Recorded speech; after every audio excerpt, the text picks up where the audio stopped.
تاخیر میں جناب محترم المکرم عزیزم حافظ حفیظ ارشد صاحب کو گزارش کروں گا کہ آپ نے نورانی بیان سے ہمارے دلوں کو منور فرمائیں. اس کے خطاب سے پہلے ایک پرجوش سا نعرہ لگا دیں.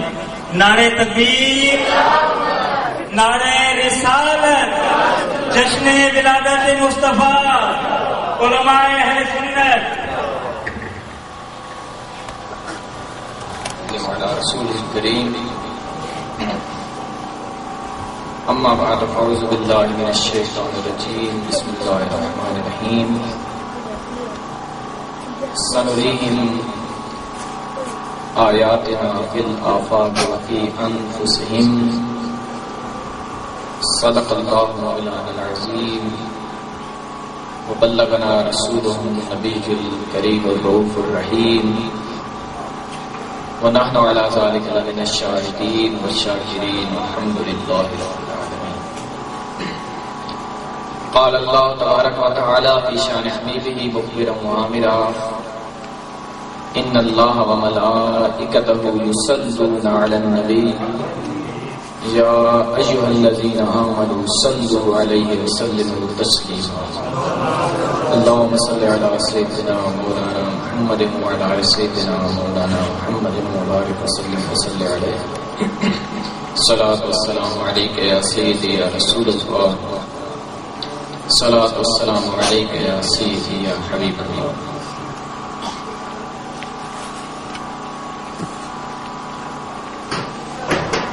دل کی آنکھوں سے کام لیتا ہوں،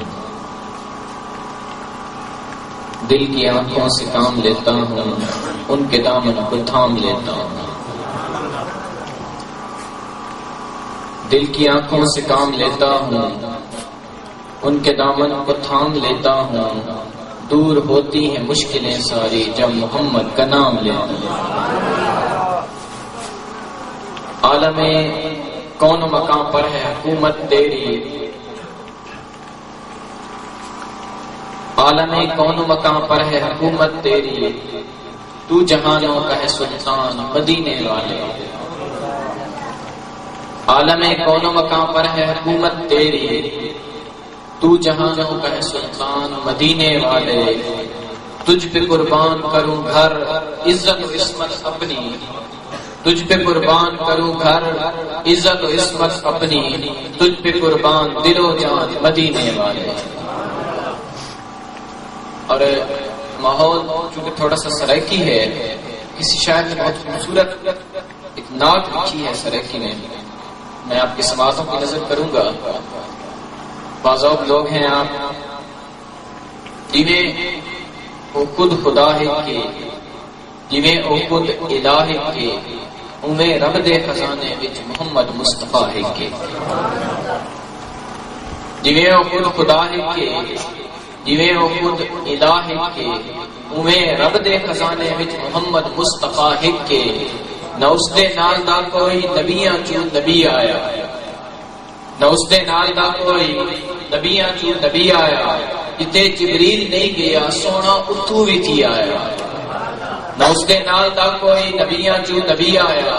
جتے جبریل نہیں گیا سونا اتھو بھی تھی آیا. او دی شانہ دی حق ہو گئی خدا فرمایا جی آیا. امت بخشا کے والا آیا انعامہ وچ پوری آیا.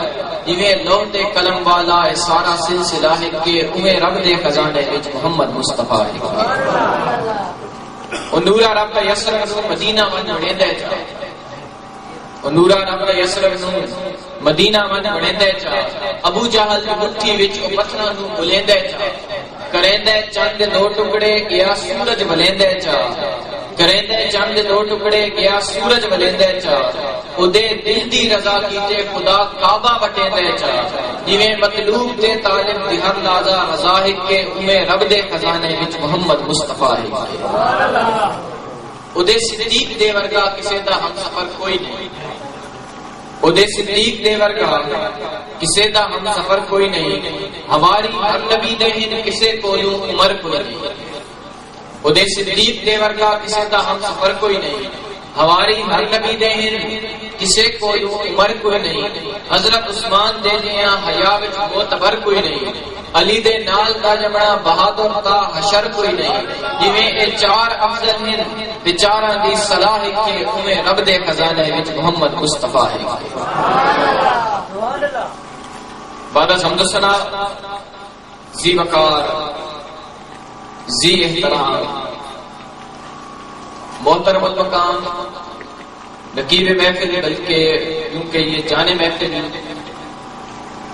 جملہ معززین شہر اسٹیج پر جلوہ افروز ہیں، عزیزم میرے انتہائی پیارے شاگرد مظہر اقبال اور ان کے والد ذی قدر ذی شان، اور سب سے بڑھ کر آپ لوگ جو موسم کی اس تلخی میں اس سختی میں بیٹھے ہوئے ہیں، آپ تشریف فرما ہیں۔ ایک حدیث آپ کی سماعتوں کی نظر کروں گا۔ سرکار علی وقار صلی اللہ علیہ وسلم تشریف فرما تھے مسجد نبوی میں۔ آپ نے ذہن میں رکھنا ہے کہ آپ جو بیٹھے ہیں، بارش بھی ہو رہی ہے، موسم بھی خراب ہے، آپ بیٹھے ہیں، آپ کو کیا ملے گا؟ سرکار علی وقار صلی اللہ علیہ وسلم تشریف فرماتے، صحابہ کرام بھی تشریف فرما ہے۔ سرکار نے پوچھا ہے میرے صحابہ مجھے یہ بتاؤ میری امت کے بہترین لوگ کون ہوں گے؟ بہترین لوگ جو اللہ کو سب سے زیادہ پسند ہیں تمام مخلوقات میں سے، وہ کون لوگ ہیں؟ صحابہ نے عرض کی یا رسول اللہ صلی اللہ علیہ وآلہ وسلم وہ فرشتے ہوں گے جو اللہ کو سب سے زیادہ پسند ہیں؟ سرکار نے فرمایا نہیں، فرشتے تو ہر وقت اللہ کی تجلیات میں رہتے ہیں، ہر وقت نور الہی کے سائے میں رہتے ہیں، وہ تو افضل ہوں گے ہی ہوں گے، اور بتاؤ۔ صحابہ نے عرض کی یا رسول اللہ صلی اللہ علیہ وآلہ وسلم پھر انبیاء افضل ہوں گے؟ سرکار نے فرمایا نہیں، انبیاء بھی افضل نہیں ہوں گے اس طرح، کیونکہ وہ تو ہر وقت ان کے پاس اللہ کا پیغام آتا ہے، وہ اگر حق پر نہیں رہیں گے تو کون رہیں گے؟ صحابہ نے عرض کی یا رسول اللہ پھر بات یوں ہوئی اگر رشتے بھی نہیں، انبیاء بھی نہیں ہیں، تو پھر ہم جو آپ کے صحابہ ہیں یہ زیادہ ہر چیز بندے کے اعمال کی گواہی دے گی، حتیٰ کہ قرآن یہ بیان کرتا ہے کہ میرے ہاتھوں نے میرے پاؤں نے جو کام کیے ہوں گے وہ بھی گواہی دیں گے قیامت کے دن کہ میں نے کیا کام کیے۔ تو مجھے یہ بڑی امید ہے، میں یقین سے کہہ سکتا ہوں کہ کل بروز قیامت بارش کے یہ قطرے اللہ کی بارگاہ میں ضرور گواہی دیں گے کہ یا اللہ تیرے نبی کے غلام صرف تیرے نبی کا ذکر سننے کے لیے اکٹھے ہوئے تھے، موسم بھی خراب تھا، بارش بھی تھی، اور جیسے ہی بارش کے اس ایک قطرے نے گواہی دی اللہ تعالیٰ ضرور آپ کی بخشش فرمائے۔ لہذا دل خاطر جمع کر کے بیٹھی، میں حدیث عرض کر رہا تھا، صحابہ نے عرض کی یا رسول اللہ پھر ہم سب سے زیادہ افضل ہیں؟ سرکار نے فرمایا میرے صحابہ تم تو ہر وقت میرے ساتھ رہتے ہو، مجھے دیکھتے ہو، مجھ سے باتیں سنتے ہو، میرے پاس اللہ کی وحی آتی ہے، تم اگر حق پر نہیں رہو گے تو کون رہے گا؟ اب صحابہ خاموش ہو گئے۔ سرکار نے پوچھا اے میرے صحابہ بتاؤ کون اللہ کو سب سے زیادہ پیارا ہوگا؟ صحابہ کہنے لگے یا رسول اللہ آپ فرمائیے اللہ کو سب سے زیادہ پیارا کون ہے؟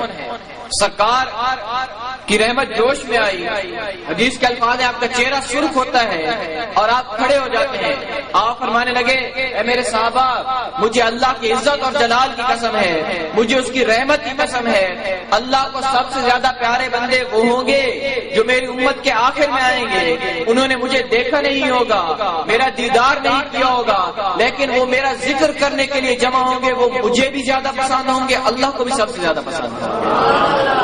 تو یہ آپ کا کوئی رائے گاہ نہیں جا رہا، یہ نہ سمجھیں کہ آپ یہاں پر بیٹھے ہیں تو آئے بیٹھے کوئی فائدہ نہیں ہے، آپ کا ایک ایک لمحہ ایک ایک سیکنڈ آپ کے اعمال نامے میں درج کیا جا رہا ہے اور بارگاہ الہی میں پہنچایا جا رہا ہے۔ اصل بیان اصل کتاب حضرت علامہ غلام نبی جنان صاحب کا ہوگا، میں مختصر سے وقت کے لیے حاضر ہوا ہوں. کچھ معروضات آپ کی نظر میں آپ کے سامنے رکھوں گا. اللہ سے دعا ہے مجھے حق بات کہنے کی، آپ سب کو حق بات سننے کی، اور پھر ہم سب کو اس پر عمل پیرا ہونے کی توفیق عطا فرمائے. آیت کریمہ آپ کے سامنے تلاوت کرنے کا شرف حاصل کیا. خالق کائنات فرماتا ہے سنریہم آیاتنا فی الآفاق وفی انفسہم. ہم اپنے بندوں کو دنیا میں بھی نشانیاں دکھاتے ہیں، اور اگر وہ اپنی جان پر غور کریں، اپنے اوپر غور کریں، تو ہم انہیں وہاں بھی نشانیاں دکھائیں گے. قرآن نے بیان کر دیا ہم سب کا قرآن پر ایمان ہے، لیکن سوال یہ ہے آج اس محفل میں کہ وہ کون سی نشانیاں ہیں، وہ کون سی چیزیں ہیں جو ہمیں اللہ تعالیٰ کائنات میں دکھاتا ہے. تو امام فخر الدین رازی مفسر شہیر وہ لکھتے ہیں اس آیت کی تشریح میں تفسیر کرتے ہوئے لکھتے ہیں کہ اللہ جو بندوں کو دنیا میں نشانیاں دکھاتا ہے، کائنات میں نشانیاں دکھاتا ہے، وہ محض رسول اللہ کی عظمت کی نشانیاں دکھاتا ہے، مصطفیٰ کی شان کی نشانیاں دکھاتا ہے کہ جس طرف غور کرو گے، جس طرف دیکھو گے، جس طرف نظر دوڑاؤ گے، جہاں جہاں تمہاری نظر جائے گی وہاں تمہیں مصطفیٰ کی شان کے جلوے نظر آئیں گے. اب اندازہ لگائیے حدیث مبارکہ میں آتا ہے، ترمذی کی حدیث ہے، سرکار نے فرمایا لی خمسۃ اسماء. یہ آپ کا شاید پتہ نہیں کس قسم کا ماحول ہوگا. میں چونکہ ایک طالب علم ہوں لہذا میں قرآن و سنت کی بات کروں گا، اور ایک مسلمان کو میرا خیال میں زید ہی دیتا ہے کہ میں کسی ایک پروفیسر صاحب کا پڑھ رہا تھا، وہ لکھ رہے تھے کہ میں یہاں سے پاکستان سے لندن گیا پی ایچ ڈی کرنے کے لیے، ڈاکٹریٹ کرنے کے لیے پی ایچ ڈی کرنے کے لیے لندن گیا. تو وہاں پر جب میری پہلی کلاس تھی، میں کلاس میں بیٹھا تھا، مجھ سے تعارف کرایا جو ہمارے استاد تھے، ہمارے پروفیسر تھے. انہوں نے پوچھا بھائی کہاں سے آئے ہو؟ میں نے اسے بتایا کہ میں پاکستان سے آیا ہوں. اس نے کہا مسلمان ہو؟ میں نے کہا جی ہاں مسلمان ہوں. اس نے کہا یار عجیب بات ہے، تم مسلمان ہو، پاکستان سے آئے ہو، جب تمہارے پاس قرآن جیسی عظیم کتاب موجود ہے تمہیں کسی اور چیز کی کیا ضرورت ہے؟ تو خالق نے ہمیں قرآن جیسی عظیم کتاب دی اور اسی کی تشریح کے لیے ہمیں حدیث جیسی عظیم نعمت دی.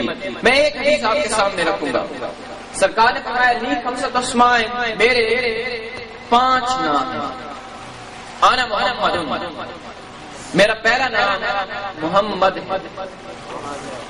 سرکار فرما رہے ہیں ترمذی کی حدیث ہے، ترمذی وہ بابرکت کتاب ہے، ایسی پیاری کتاب ہے جس کے بارے میں علماء کرام فرماتے ہیں جس کے گھر میں ترمذی موجود ہے اس کی اتنی برکت ہوتی ہے کہ وہ یوں سمجھے کہ خود رسول اللہ اس کے گھر میں تشریف فرما ہے. اتنی بابرکت کتاب. اس کی حدیث میں آپ کے سامنے پیش کر رہا ہوں. سرکار نے فرمایا میرے 5 نام ہیں. انا محمد صلی اللہ علیہ وسلم، میرا ایک نام محمد ہے. محمد کا مطلب کیا ہے؟ عربی دانوں نے بیان کیا محمد کا مطلب الذی یحمد حمدن بعد حمد. محمد وہ ذات ہے جس کی ہر زمانے میں تعریف کی جائے. محمد وہ ذات ہے جس کی ہر زمانے میں، ہر لمحے میں، ہر وقت تعریف کی جائے، ہر وقت تعریف کی جائے. اور نبی کا نام جو محمد رکھا گیا ہے وہ آسمانوں سے اللہ تعالیٰ نے عطا فرمایا ہے.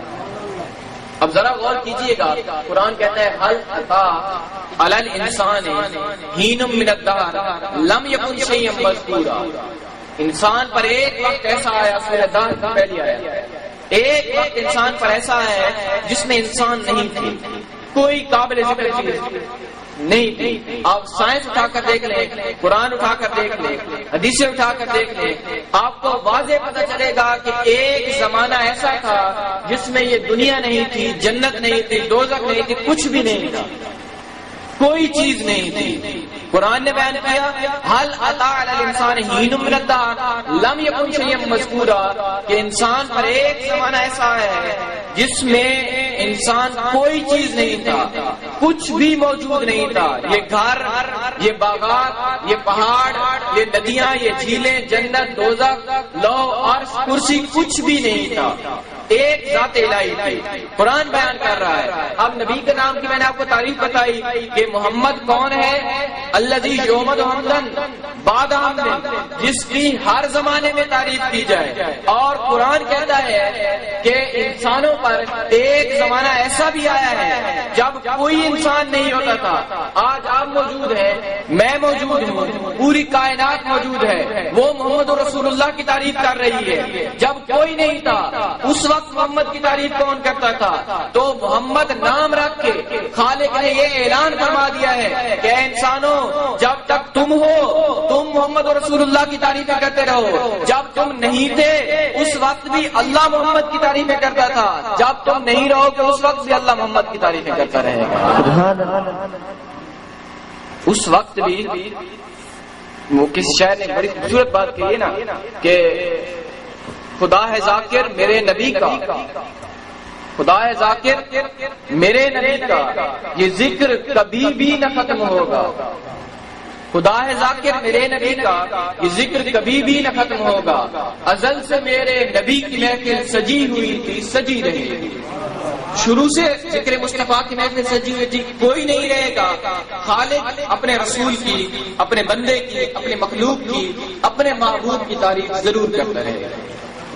سرکار نے فرمایا میرے 5 نام ہیں، میرا ایک نام محمد ہے، دوسرا نام سرکار نے فرمایا انا احمد، میرا دوسرا نام احمد ہے، میرا دوسرا نام احمد ہے۔ احمد کا مطلب اللہ کی بہت زیادہ تعریف کرنے والا۔ اور سنیے گا بات، احمد کا مطلب اللہ کی بہت زیادہ بے پناہ تعریف کرنے والا۔ آپ نے حدیث سنی ہوگی، سرکار نے فرمایا الصلاۃ معراج المومنین، نماز مومنین کی معراج۔ معراج میں کیا ہوا تھا؟ سرکار نے اپنے رب سے، اپنے خالق سے ملاقات کی، تو نماز میں اللہ تعالی بندے کے ساتھ ملاقات کرتا ہے۔ الصلاۃ معراج المومنین، نماز مومنین کی معراج ہے۔ یہ ایک علیحدہ بات ہے، یہ ہماری کوتاہی ہے، یہ ہماری کسل مندی ہے، یہ ہماری سستی اور لاپرواہی ہے کہ آج ہم نے نماز جیسے بنیادی عبادت کو بالکل ترک کر دیا، بالکل چھوڑ دیا ہے۔ حتیٰ کہ سرکار علیہ وقار صلی اللہ علیہ وسلم کی حدیث مبارکہ ہے من ترک الصلاۃ متعمدا فقد کفر، کہ جس نے جان بوجھ کر نماز چھوڑی، محدثین فرماتے ہیں جس نے جان بوجھ کر نماز چھوڑی، نماز نہیں پڑھتا تھا، یوں سمجھے کہ وہ ہر وقت اس اندیشے میں ہے کہ مرتے وقت اللہ تعالیٰ اس کا کہیں ایمان ہی رکھے رکھے۔ اتنی آپ اندازہ لگائیے نماز کی اہمیت کا، جسے ہم سمجھتے ہیں نہ پڑھیں کوئی بات نہیں، اللہ تعالیٰ رحیم ہے، اللہ تعالیٰ رحمت کرنے والا ہے، وہ بخش دے گا، معاف فرما دے گا۔ یہ ہمارے سارے بہانے ہیں۔ اللہ ضرور رحیم ہے، وہ ضرور رحمت کرتا ہے، لیکن یہ تو دیکھیے کہ ہم اپنے خالق کی بارگاہ میں کیا پیش کر رہے ہیں۔ ہم بندے ہو کر اس کے سامنے کتنا سر جھکا رہے ہیں۔ آپ اندازہ لگائیے، قرآن بیان کرتا ہے کہ جب جنت والے دوزخ والوں کو جھانک کر دیکھیں گے تو پوچھیں گے ما سلککم فی سقر، تم کس وجہ سے جہنم میں آ گئے؟ تو پہلی بات وہ کہیں گے قالوا لم نک من المصلین، وہ کہیں گے ہماری پہلی عادت یہ تھی، جہنم میں جانے کی پہلی وجہ یہ تھی کہ ہم دنیا میں نماز نہیں پڑھا کرتے۔ اندازہ لگائیے کہ یہ کتنی اہم عبادت ہے۔ ہم نے سنا سرکار نے بھی فرمایا الصلاۃ معراج المومنین، نماز مومنین کی معراج ہے۔ لیکن ذرا غور کیجیے نماز کیوں معراج ہے؟ روزہ ہے، عبادت ہے، حج ہے، زکوٰۃ ہے، جہاد ہے، کلمہ ہے، بہت ساری عبادتیں ہیں۔ بندہ نفلی صدقے دیتا ہے، عمرے کرتا ہے۔ سرکار نے کسی چیز کو نہیں فرمایا الصلاۃ معراج المومنین، نماز مومنین کی معراج ہے۔ آج سوال یہ ہے کہ نماز مومنین کی معراج کیوں ہے؟ بڑا خوبصورت جواب دیا شیخ عبدالحق محدث دہلوی، وہ مدارج النبوت میں لکھتے ہیں کہ آپ دیکھیں احمد کے 4 حرف ہیں، الف ہے میم دال، 4 حرف ہیں، اور نماز کی 4 حالتیں ہوتی ہیں۔ ایک قیام کی حالت ہوتی ہے، جب بندہ ہاتھ باندھ کے سیدھا کھڑا ہوتا ہے، وہ بالکل الف کی طرح ہوتا ہے۔ پھر اس کے بعد رکوع میں چلا جاتا ہے، رکوع میں چلا جاتا ہے تو وہ ہے کی طرح اپنی شکل بنا لیتا ہے۔ پھر اس کے بعد سجدے میں آتا ہے تو میم کی طرح اپنی شکل بنا لیتا ہے۔ پھر اس کے بعد جب اتحیات پر بیٹھتا ہے، تشہد پڑھتا ہے تو دال کی طرح اپنی شکل بنا لیتا ہے۔ چونکہ نماز پڑھتے ہوئے وہ احمد کی شکل بناتا ہے، الف ہے میم دال، وہ 4 حروف کی شکل بناتا ہے، رسول اللہ کے نام کی شکل بناتا ہے۔ اللہ کو رسول اللہ کے نام کی شکل بنانا اتنا پسند ہے کہ اللہ تعالیٰ نے اپنے نبی سے یہ اعلان فرما دیا ہے کہ جو میرے رسول کی شکل بنائے گا وہ یوں سمجھے کہ خود اللہ تعالیٰ سے باتیں کر رہا ہے، اسے میں معراج عطا فرما رہا ہوں۔ اور پھر آگے چلیے، حدیث کو آگے چلے گی۔ سرکار نے فرمایا میرے 5 نام ہیں، ایک احمد، ایک محمد، ایک احمد، اور پھر فرمایا میرا تیسرا نام یہ ہے انا الماہی الذی یمحو اللہ بی الکفر، میرا تیسرا نام ماہی ہے، میرے ذریعے اللہ تعالیٰ کفر کا خاتمہ کرے۔ میں اس پر لمبی چوڑی بحث نہیں کرنا چاہوں گا، آخری بات کر کے اجازت چاہوں گا۔ سرکار نے فرمایا میرا چوتھا نام، بہت سننے کی بات ہے، بہت پیاری بات، بڑی عشق کی بات ہے، بڑی محبت کی بات ہے۔ سرکار خود فرما رہے ہیں میرا چوتھا نام انا الحاشر الذی یحشر الناس علی قدمی یوم القیامہ۔ حدیث کا متن میں کوٹ کر رہا ہوں، حدیث کے الفاظ آپ کو سنا رہا ہوں۔ سرکار نے فرمایا ایک نام محمد صلی اللہ علیہ وسلم، دوسرا نام احمد، تیسرا نام ماہی جس کے ذریعے کفر ختم ہو جائے گا، اور فرمایا چوتھا نام میرا کیا ہے، انا الحاشر، میرا چوتھا نام حاشر، حاشر ہے۔ اب میں تعریف کروں حاشر کیا ہے، یا اور کوئی حضرت تعریف کریں علامہ صاحب، یا اور کوئی تعریف کرے تو آپ کہیں گے پتہ نہیں ٹھیک ہے یا غلط ہے۔ حاشر کی تعریف خود میرے رسول نے بیان فرمائی کہ حاشر کسے کہتے ہیں، فرمایا الذی یحشر الناس علی قدم یوم القیامہ، کہ قیامت کا دن جب ہوگا ہر کسی کو اپنی پڑی ہوگی، ہر کوئی اپنی فکر میں ہوگا۔ سرکار فرما رہے ہیں لوگ قیامت کے دن میرے قدموں میں جمع کیے جائیں گے، تو میں بڑی محبت کے ساتھ کہنا چاہتا ہوں، علل اعلان کہنا چاہتا ہوں، یوں کہیے ڈنکے کی چوٹ پر کہنا چاہتا ہوں کہ یہ دنیا ہو، قبر ہو یا آخرت ہو، کوئی بھی دنیا ہو، کوئی بھی حالت ہو، کوئی بھی بندہ ہو، نجات اسی کو ملے گی جو محمد رسول اللہ کے قدموں کا غلام ہوگا، جو رسول اللہ کے جوڑوں کا غلام ہوگا، جو رسول اللہ کی جوتیوں کا غلام ہوگا، جو رسول اللہ کے غلاموں کا غلام ہوگا، نجات اسی کو ملے گی۔ اسی لیے سرکار نے فرمایا انا الحاشر الذی یحشر الناس علی قدمی یوم القیامہ، کہ میں حاشر ہوں، لوگ قیامت کے دن میرے قدموں میں جمع کیے جائیں گے۔ آخری بات عرض کرتا چلوں، علامہ سید آلوسی تفسیر روح المعانی میں لکھتے ہیں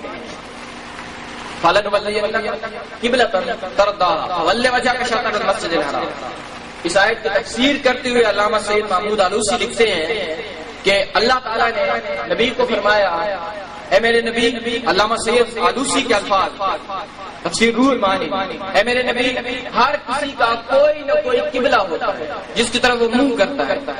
اب اللہ نے فرمایا نبی کو کہ فرشتے جو ہیں ان کا قبلہ بیت المعمور ہے، آسمانوں پر جہاں پر خانہ کعبہ ہے، زمین پر جہاں خانہ کعبہ ہے، بالکل کوئی ناک کسی سے بالکل اوپر چلا جائے، بالکل سیدھا آسمان کراس کر جائے، 7 آسمانوں کے اوپر بالکل اسی طرح کے سر یہاں پر خانہ کعبہ ہے، اس زمین پر بالکل اسی طرح اوپر سیدھا اسی طرح کا، اسی حجم کا، اسی طرح کا ایک نورانی گھر ہے جسے بیت المعمور کہتے ہیں۔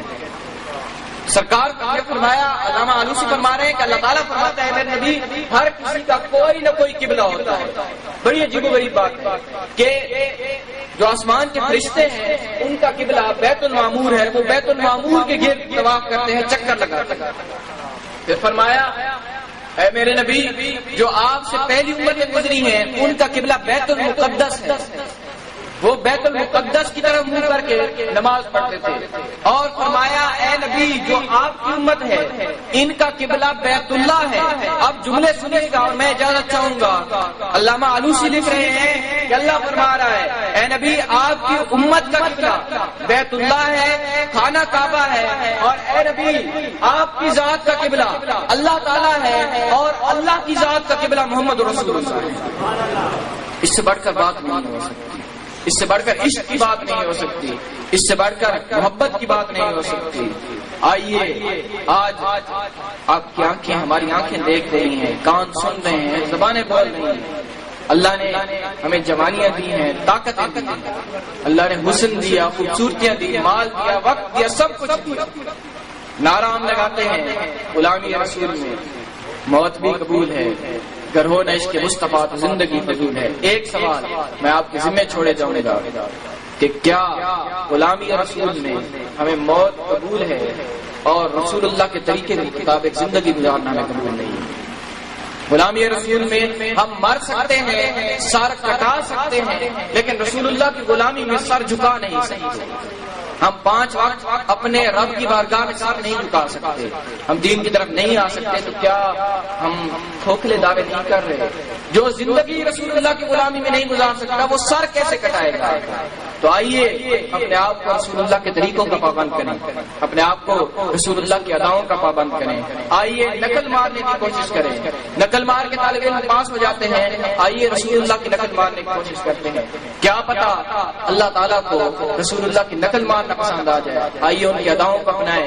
میری اللہ سے دعا ہے کہ صاحب خانہ کی اس پر نور محفل کو شرف قبولیت عطا فرمائے اور ایمان پہ دے موت، مدینے کی گلی میں مدفن ہم سب کا محبوب کے قدموں میں بنا دے۔ وما علیہ الا البلاغ۔